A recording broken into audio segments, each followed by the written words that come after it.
अगे चायरी दुकान सी महाराणिए पीने रे शौक चली आया तेरी सो ठाणे अगे चायरी दुकान सी महाराणिए पीने रे शौक चली आया तेरी सो ये गिला है आपकी निगाहों से फूल भी हो दरमिया तो फासले हुए देखा एक ख्वाब तो ये सिलसिले हुए दूर तक निगाह में है गुल खिले हुए। संवाद भारत का संस्कृति संवाद देखना शुरू कर चुके हैं आप, और आज हमारे साथ मौजूद हैं हिमाचल प्रदेश के लोक गायक एसी भारद्वाज। सबसे पहला सवाल, आप किसी ज़माने में एंकरिंग किया करते थे, गायकी का शौक़ कहाँ से लगा? सबसे पहले तो संवाद भारत की पूरी टीम का बहुत बहुत धन्यवाद। और मन संचालन करना मेरा वैसे शौक़ था, क्योंकि बोलने का शौक़ था बचपन से ही, और डिबेट डेक्लेमेशन ऐसे ऐसे कंपटीशन में हमेशा से जो प्रतिभागिता रहती थी। और उसके बाद बस धीरे धीरे गाने का तो शौक़ था ही, बचपन से जो माहौल है वो घर में अच्छा था। मम्मी बहुत अच्छा गाते थे और साथ ही साथ दादाजी ढोलक बजाया करते थे, तो मतलब घर में है म्यूज़िकल माहौल, ट्रेडिशनल म्यूज़िक का घर में ही माहौल है। तो वहीं से उनको देखकर हम लोग इंस्पायर हुए और उसके बाद धीरे धीरे बस उनको देखते देखते गाना शुरू कर दिया। आपने ट्रेडिशनल गानों की बात की, अगर हम एसी भारद्वाज की बात करें तो आपके गानों में बॉलीवुड भी मिक्स होता है, हिमाचली पहाड़ी नाटी भी मिक्स होती है। तो फिर ऐसे में हम संस्कृति की बात की जहाँ तक बात करेंगे तो एसी भारद्वाज के गानों में हिमाचल की संस्कृति कहाँ दिखती है? बहुत सारे लोगों का ये मानना है कि शायद हम लोग संस्कृति से छेड़खानी कर रहे हैं और संस्कृति हम दिखाते नहीं हैं, हम वेस्टर्नाइज कर रहे हैं चीज़ों को। तो लेकिन जो समझते हैं बेसिकली कि संस्कृति होती क्या है, जो परिभाषा समझते हैं, तो उनको शायद ये नॉलेज ज़रूर होगा कि संस्कृति सिर्फ पहाड़ी कपड़े पहनना, पहाड़ी बोली बोलना या गाना गा लिया ये नहीं है। संस्कृति में वो हर चीज़ जो हमसे जुड़ी है, पहाड़ से जुड़ी है, चाहे वो नेचर है, चाहे वो पहनावा हो, चाहे खान पान हो, चाहे वो बोलियाँ हो, वो हर चीज़ जो है वो मिलकर संस्कृति बनती है। तो मुझे लगता है हम अगर इसमें से कोई एक चीज़ भी लेकर चल रहे हैं तो अपने आप में हम संस्कृति को प्रिजर्व कर रहे हैं। और मेरे गानों में जहाँ तक संस्कृति की बात है, सबसे पहले तो मैंने ओरिजिनल गानों की जो मौलिकता है, उनकी शब्दों को और कॉम्पोजिशन को मैंने वैसे के वैसे रखा है। हालांकि आज की जनरेशन के टेस्ट के हिसाब से उसका म्यूज़िक बदला गया है।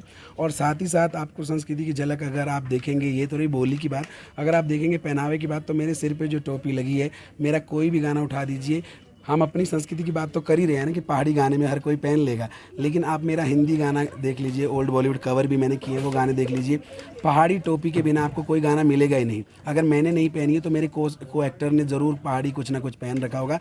तो देखने का नज़रिया है, अगर देखेंगे तो मुझे लगता है कि हम अपने आप में संस्कृति है। जब हम गाना गा रहे हैं, पहन रहे हैं, खा रहे हैं पहाड़ों में रहकर, तो अपने आप में हम संरक्षण कर रहे हैं। तो आप देखेंगे हर गाना अगर आप देखोगे तो पहाड़ी की झलक आपको ज़रूर देखने को मिलेगी। एक कोई गाना जो एसी भारद्वाज के दिल के बहुत करीब हो? मेरे बहुत सारे गाने हैं जो मतलब मुझे पर्सनली अच्छे लगते हैं, लेकिन क्योंकि हमेशा मतलब मुझे प्राउड फील जो गाना करवाता है वो गाना जो मैंने खुद लिखा था। वैसे ट्रेडिशनल गाना ये था, कॉम्पोजिशन ट्रेडिशनल है, मैंने कुछ एक लिरिक्स इसमें ऐड किए ताकि थोड़ा और इसको थोड़ा सा यूनिवर्सल बनाया जाए, लोग इसको समझे जाने। और हिमाचल पे ये गाना लिखा था, तो बहुत ही प्यारा मुझे जो लगता है गाना। बोले भाले मानू मिठड़ी बोली, मिली जुली खेला प्यारोरी होली, देश शोभला देश शोभला हिमाचल मारा, जण चौमका सरगरा तारा, देश शोभला। जहाँ तक हम बॉलीवुड के गानों का जिक्र करते हैं, उन गानों पे बाद में आएंगे। एक सवाल है, एक रियलिटी शो होता है डांस इंडिया डांस, उसमें आपका एक गाना बड़ा फेमस हुआ था, कांचीरे कांचीरे। वो गाने के पीछे, वहाँ तक पहुँचने के पीछे की क्या कहानी थी? और वो गाया किसी और ने था, लेकिन सुनना आपके धुन में पसंद किया था लोगों ने। ये एक बड़ी प्यारी सी स्टोरी है, छोटी सी। एक्चुअली मैंने मॉडर्न फोक नोट के नाम से मेरी एक सीरीज़ आती है, जिसमें कि मैं हिमाचल के अलग अलग ज़िले और साथ ही साथ बॉलीवुड में जैसे पंजाबी हो गए या हिंदी गानों को मैं मिक्स करता हूँ और मैशअप के रूप में वो सीरीज़ आती है मॉडर्न फोक नोट के नाम से। तो उसके 7 संस्करण आ गए हैं। तो एक संस्करण था फोक नोट 4, जिसमें कि 40 सेकंड के लिए मैंने ये जो गाना है कांची रे कांची, इसकी सिर्फ 40 सेकंड के लिए मैंने ये गाया था, झूठा ये गुस्सा तेरा सच्चा नहीं। तो उसमें ये गाना वैसे किशोर दा का है, हिमाकत करते हैं हम लोग छेड़खानी करने की, उनको गा लें उनके गाने। तो पता नहीं हम लोग कैसा गा पाते हैं, लेकिन हमें जो अच्छा लगता है, ख़ासतौर पर मैं अपनी बात करूँ, मुझे जो गाना अच्छा लगता है मैं वो गा लेता हूँ अपने तरीके से।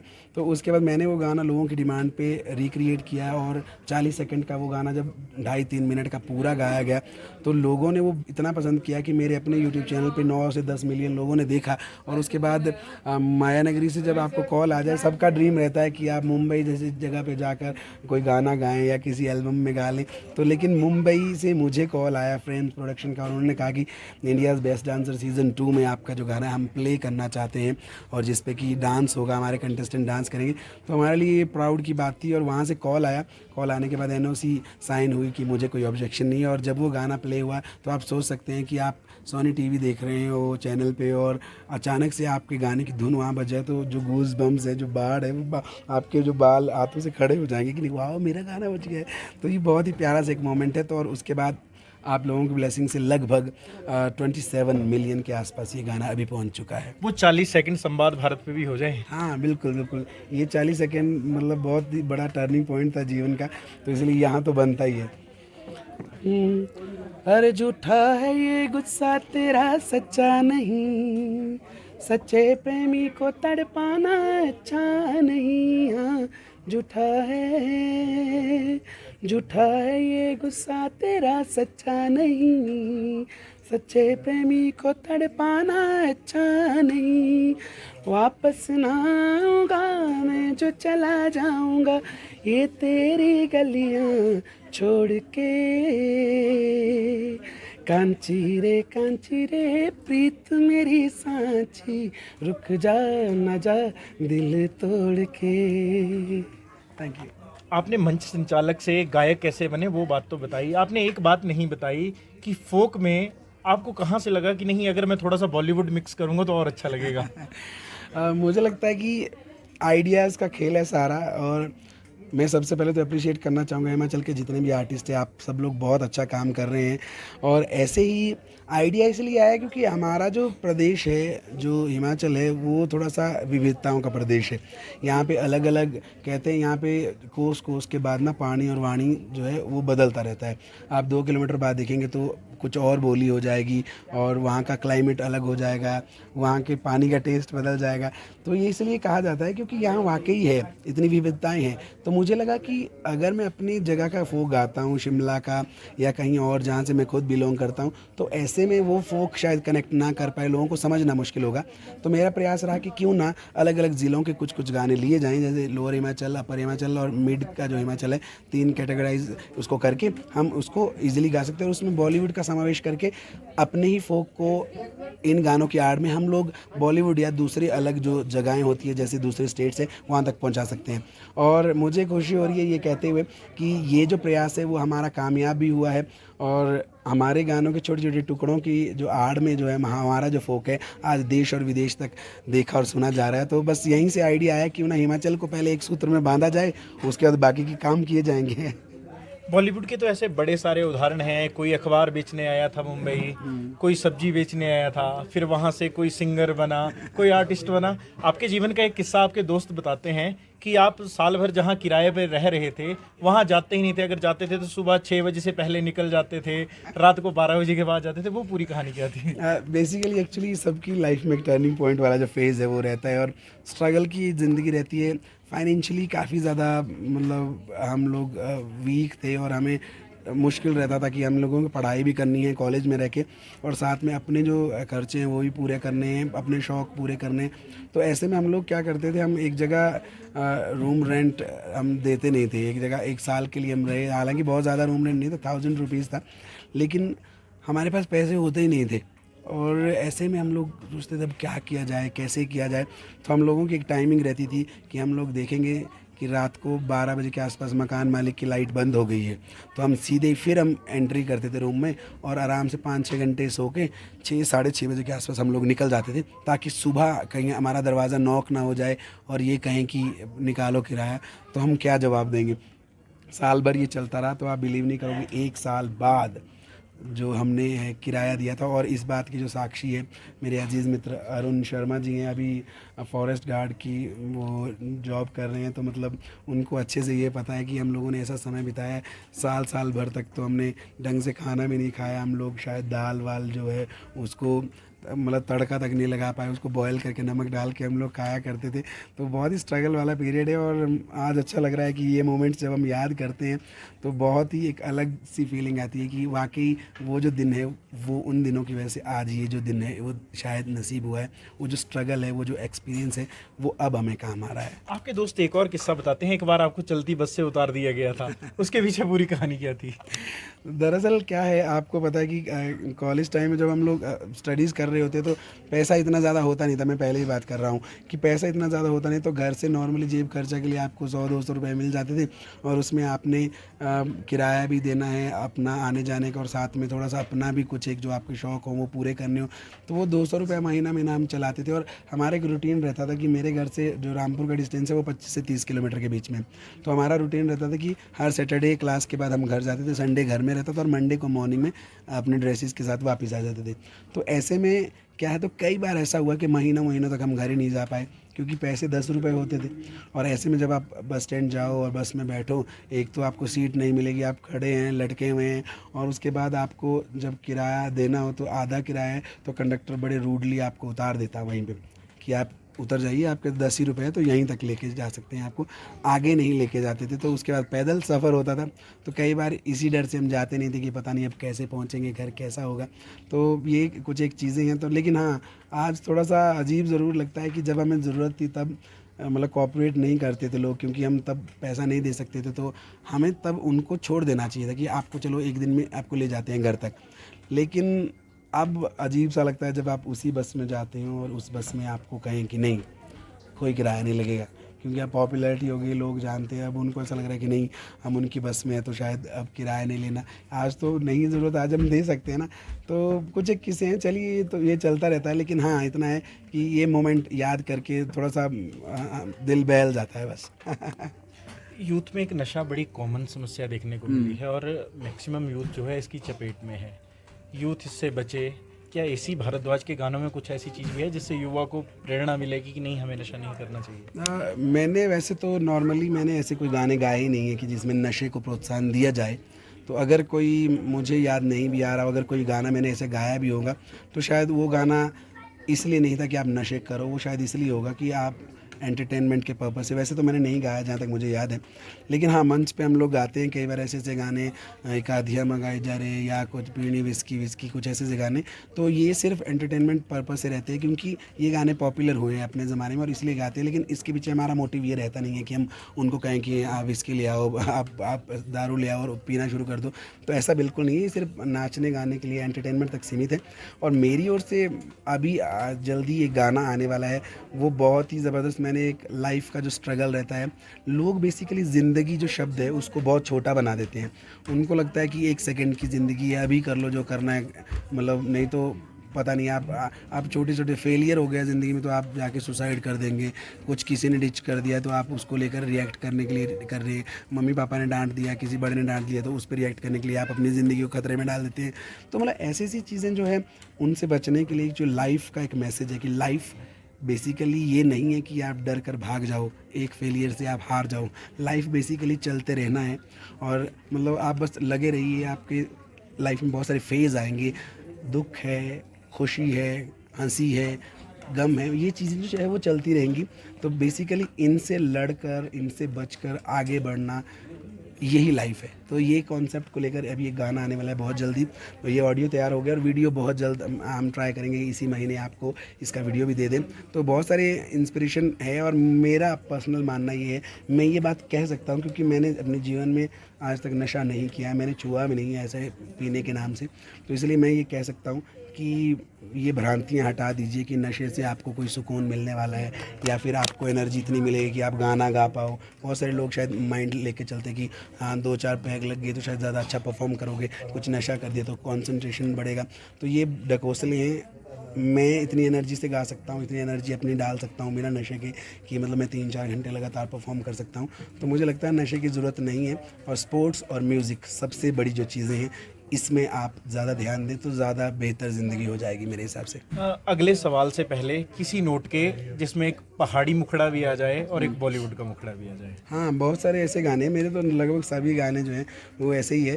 तो वो एक मॉडर्न फोक 4 में सुनाने जा रहा हूँ आपको, जिसमें कि आपको हिंदी पहाड़ी वैसे सब में ही है, लेकिन इसमें आपको ज़्यादा अच्छे से समझ आ पाएगा। ठाणे अगे चायरी दुकान से महाराणिये, पीने रे शौक चली आया तेरी सौ।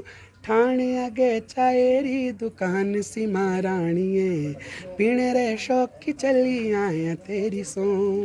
ये गिला है आपकी निगाहों से, फूल भी हो दरमियाँ तो फासले हुए। देखा एक ख्वाब तो ये सिलसिले हुए, दूर तक निगाह में है गुल खिले हुए। आय संताली तोशी सोंगी दो खंबी माली बीरी, गकिनु मारो क्या सोंगी गकिनु मारो क्या, गकिनु मारो क्या सोंगी गकिनु मारो क्या। अंग सोंगी की आंगो इता वाली तांगारिंगी, अंग सोंगी की आंगो इता वाली तांगारिंगी। लटक लगांदी गुगुती रे रंग बिरंगी गुगुती, ले देश की होली गुगुती रे देश की आई गुगुती। गिंगर का जाला गुगुती, पांगर का जाला गुगुती। पहाड़ रे मानू होंदे बड़े भोड़े, पहाड़ रे मानू होंदे बड़े भोड़े। ऊना रे कपड़ू लंबे निचोड़े, ऊना रे कपड़ू लंबे निचोड़े, लंबे निचोड़े। बेती सब अपना कोई नहीं गे, करी लेनी पहाड़ा दी से। Thank you. जहाँ तक संस्कृति का सवाल आता है, आपसे एक और सवाल लूँगा। संस्कृति को दिखाना ज़्यादा ज़रूरी है या बताना ज़्यादा ज़रूरी है? क्योंकि कुछ सिंगर ऐसे भी होंगे जो आपके ऊपर भी सवाल करते होंगे, परंतु ये सवाल मैं आपसे ही ले रहा हूँ, दिखाना ज़्यादा ज़रूरी है, बताना ज़्यादा ज़रूरी है? मुझे ऐसा लगता है कि आज की जो जनरेशन है वो ज़्यादा बताने पे भरोसा रखती है। कि आज की जो जनरेशन है उनको लगता है कि वो बड़ी बड़ी डींगे हाँक लेंगे। नहीं, ऐसा करना चाहिए था, ऐसा होना चाहिए था, तब जाके ऐसा हो जाएगा। तो लेकिन प्रैक्टिकल लाइफ ज़्यादा इम्पॉर्टेंट है कि आप प्रैक्टिकल लाइफ में क्या इम्प्लीमेंट कर रहे हैं चीज़ें। आपके बोलना मतलब ख्याली पुलाव, आपके दिमाग में चीज़ें हो रही कि ऐसा भी तो हो सकता था, ऐसा भी तो कर सकते हैं। तो ये सिर्फ आपकी सोच और बोलने तक सीमित है। मुझे लगता है जब आप उसको सामने प्रस्तुत करते हैं, आप दिखाते हैं उसको, वो ज़्यादा महत्वपूर्ण है। कि ऐसा कहते हैं कि action speaks louder than word, कि आपके जो शब्दों से ज़्यादा है आपके जो कार्य हैं वो बताते हैं कि आप क्या कर रहे हैं। तो इसलिए जो देखेंगे लोग वो ज़्यादा इजीली रिकग्नाइज़ कर पाएंगे। तो मेरा प्रयास यही रहता है कि जो भी हम लोग, मैं नहीं कहता कि मैं संस्कृति का बहुत बड़ा संरक्षक हूँ, लेकिन इतना ज़रूर कहता हूँ कि मेरा प्रयास है कि मेरा कोई भी गाना आए, चाहे वो हिंदी हो चाहे पहाड़ी हो, तो मेरे सिर पे जो पहाड़ी टोपी है ये मैं कभी ना उतारूँ। ये हमेशा हर गाने में, हर इंटरव्यू में या कोई भी ऐसी जगह जो सार्वजनिक स्थान हो जहाँ पे मैं इसको दिखाकर अपना जो कल्चर है वो प्रमोट कर सकूं, तो मैं हमेशा करूंगा। तो ये शर्म की बात नहीं है, प्राउड की बात है। आज मेरे सिर पे लगी है तो वाकई बहुत सारे लोग मुझे कहते हैं कि ये कैप हमें भी चाहिए। तो मैंने बहुत सारे लोगों को ये भेंट भी की है, उनको भेजी है। और आप लोगों को जितना संभव हो सके अपने कल्चर को बचाने के लिए मुझे लगता है प्रयास करने चाहिए। आप कोई दिक्कत नहीं, आप एक जैकेट पहन लीजिए, टोपी पहन लीजिए, मफलर पहन लीजिए, हर एक छोटी छोटी चीज़ आप कल्चर को बचाने के लिए काम कर रहे हैं। आप चाहे ट्रेडिशनल फूड को प्रमोट कर रहे हैं, हिमाचल में सिड्डू बहुत ज़्यादा प्रचलित है, आप अगर सिड्डू प्रिजर्व करें, सिड्डू बना रहे हैं, सिड्डू परोस रहे हैं, सिड्डू खा रहे हैं, लोगों को प्रमोट करके बता रहे हैं, तो वो अपने आप में आप संरक्षण कर रहे हैं। आप अगर पहाड़ी में बातचीत कर रहे हैं तो वो आप कल्चर प्रमोट कर रहे हो। अगर आप अपने नेचर में जाकर अपने नेचर को प्रमोट कर रहे हैं, हिमाचली संस्कृति में नेचर भी आता है, हमारा पहनावा आता है, बोली आती है, हमारी बहुत सारी जो चीज़ें हैं वो अपने संस्कृति का ही पार्ट है। कुछ भी आप कर रहे हैं तो कहीं ना कहीं आप जो संस्कृति है उसको बचाए रख रहे हैं। तो थोड़ा थोड़ा योगदान करके तब जाके प्रिजर्व होगी, क्योंकि आने वाला समय बहुत ख़तरनाक है। हमारे आने वाली पीढ़ी को मुझे नहीं लगता कि ये भी पता होगा कि हमारा पहनावा क्या है और हमारी बोली क्या है, क्योंकि अंग्रेजी स्कूल हो गए हैं, हिंदी बोलना तक बहुत ज़्यादा अपने तौहीन समझते हैं आज की जनरेशन, आने वाली जनरेशन। तो मुझे लगता है ऐसे में अगर हिंदी बोलना ही इतना तौहीन समझने लगे है तो पहाड़ी बोलना सोचिए कितना ज़्यादा चैलेंजिंग हो जाएगा। आप एक इंग्लिश स्कूल के बच्चों को अगर पहाड़ी बोलने पे विवश करेंगे तो बहुत चैलेंजिंग है। आने वाले समय में कुछ ऐसे प्रयास होने चाहिए कि पहाड़ी को भी अगर सब्जेक्ट के रूप में इंट्रोड्यूस किया जाए, हिमाचल में कंपलसरी कर दिया जाए, ताकि हर जो स्टूडेंट है उसका पहाड़ी सीखना और बोलना ज़रूरी हो जाए। जैसे पंजाब में रहता है पंजाबी, आपकी राइटिंग में भी पंजाबी है, लेकिन ये पहाड़ी हम लिख नहीं सकते। हमारी टांकरी है लेकिन वो किसी को समझ आती नहीं है, वो लोग बचे ही नहीं जो टांकरी लिखते हैं या बोलते हैं। तो इसलिए ऐसा है कि ये बहुत ज़्यादा ज़रूरी है कि इसको सब्जेक्ट के रूप में कंपलसरी कर देना चाहिए। ये भी अपने आप में एक संस्कृति का बचाने का तरीका है, और बचपन से अगर ये चीज़ें सब्जेक्ट में होंगी तो पढ़ेंगे ना बच्चे। अब अभी जाके तो इंग्लिश ही बोलेंगे फिर, और बाद में कुछ समझ आना नहीं है। तो अब सोचिए हिंदी पे भी इतना खतरा हो गया कि हिंदी नहीं बोल पा रहे बच्चे, हाउ आर यू कहेंगे, कैसे है आप, ये नहीं बोल रहे हैं तो हमें कहने हैं ये नहीं बोल पा रहे, तो सोचो कितना चैलेंज है। तो बहुत सारी चीज़ें हैं, तो इनको प्रयास करना चाहिए। एक एक आदमी का इंडिविजुअल योगदान है। मैं कोई अकेले पहाड़ को गिराने की हिम्मत नहीं रख सकता कि मैं अकेले गिरा दूँ, संस्कृति बचा दूँ। अगर आप थोड़ा सा योगदान देंगे, थोड़ा सा आप योगदान देंगे, थोड़ा थोड़ा जो योगदान है मिलकर एक टीम तैयार करेगा, और टीम तैयार होगी तो ऑब्वियसली थोड़ी थोड़ी करके चीज़ें बचती रहेंगी। जब कोई व्यक्ति स्टार बनता है, अगर महिला स्टार बने उसके साथ दिक्कत ये है कि कुछ लड़के मैसेज करके तंग करते हैं। जब कोई लड़का स्टार बनता है तो लड़कियां मैसेज करती हैं। क्या ऐशी भारद्वाज की ज़िंदगी में भी ऐसा हुआ है कि किसी लड़की ने बहुत ज़्यादा तंग किया हो, मैं आपकी बहुत बड़ी फ़ैन हूँ, आपसे मिलना ही है, या कुछ इस तरह का कोई किस्सा है? ऐसे बहुत सारे किस्से होते हैं, और मतलब अभी नहीं, ये काफ़ी पहले से चल रहा है। जब एक्चुअली क्या है, ये फील्ड ही ऐसी है। अगर आप पब्लिक फिगर हो, लोग आपको जानते हैं, सोशल मीडिया पे देखते हैं, तो लोगों को अच्छा लगता है कि वो आपसे इंटरेक्ट कर पाएँ और मिल पाएँ। बहुत सारे लोग हमें मिलते हैं तो वो बहुत ज़्यादा उनके चेहरे पे अलग ही खुशी रहती है कि पता नहीं, हालांकि हमें आपके साथ जुड़ा हुआ कोई किस्सा जो पर्टिकुलर ऐसा हुआ हो कि किसी ने बार बार फ़ोन कॉल किए हों, फेसबुक पे तंग किया हो? नहीं, अब मैं स्पेसिफिक कुछ बता नहीं सकता अभी कि क्या क्या एग्जैक्टली हुआ है, लेकिन इतना ज़रूर है कि हज़ारों की संख्या में आज भी अगर हम सोशल मीडिया हैंडल पे देखते हैं तो बहुत सारे हज़ारों की संख्या में रिक्वेस्ट रहती है, उसमें मैसेजेस रहते हैं। इवन यूट्यूब पे जाके आप कमेंट सेक्शन में देखिए तो वहाँ पे बहुत सारे लोगों ने बहुत अच्छे अच्छे कमेंट्स और बहुत सारे वो करते रहते हैं ताकि किसी ना किसी वे में वो हमें कनेक्ट कर पाए, हम उनसे बात कर लें। और पहले पॉसिबल था, मैं सबको रिएक्ट करता था, उनसे बातचीत करने की कोशिश करता था, लेकिन अब जब टीम ज़्यादा हो गई, अब 6 लाख सब्सक्राइबर्स हैं, और उसके अलावा फेसबुक और इंस्टाग्राम पे भी बहुत सारे फैमिली बन गई है एक, तो ऐसे में हर आदमी को एंटरटेन करना थोड़ा सा चैलेंजिंग रहता है। तो इसलिए अब थोड़ा कम हो गया है, और अब कोशिश यही करते हैं कि सबको सामूहिक रूप से धन्यवाद बोल पाएँ। लेकिन ऐसे किस्से बहुत हुए। एक छोटा सा किस्सा जो मुझे याद आ रहा है, मैं मॉल रोड से गुजर रहा था रात के समय 9 साढ़े 9 बजे का टाइम, और मैं स्कैंडल पॉइंट पे पहुंचा तो 2-3 जो गर्ल्स हैं, मुझे पता भी नहीं, वो एकदम से आके सीधे ही एकदम आके मुझे अब गले लगा दिया उन्होंने। और बाद में मैं परेशान हूँ मैं कि क्या हो रहा है ये, मैं कहा कौन है, मुझे लगा कोई रिलेटिव है हमारे। लेकिन बाद में उन्होंने वो एक्साइटेड होके उन्होंने कहा कि हम आपके बहुत बड़े फैन हैं और हमने आपको सामने देख लिया है। तो मतलब बहुत बड़ी वो एक्साइटमेंट उनके अंदर दिखी मुझे। तो मैं समझ सकता हूँ कि बहुत सारे लोगों के अंदर एक्साइटमेंट रहती भी है, मैसेज भी करते हैं और कोशिश करते हैं बात करने की। कुछ लोग बयां कर देते हैं, कुछ लोग बयां नहीं कर पाते, कुछ लोगों में शाइनेस रहती है, कुछ लोग थोड़े से बोल्ड रहते हैं, वो बोल देते हैं।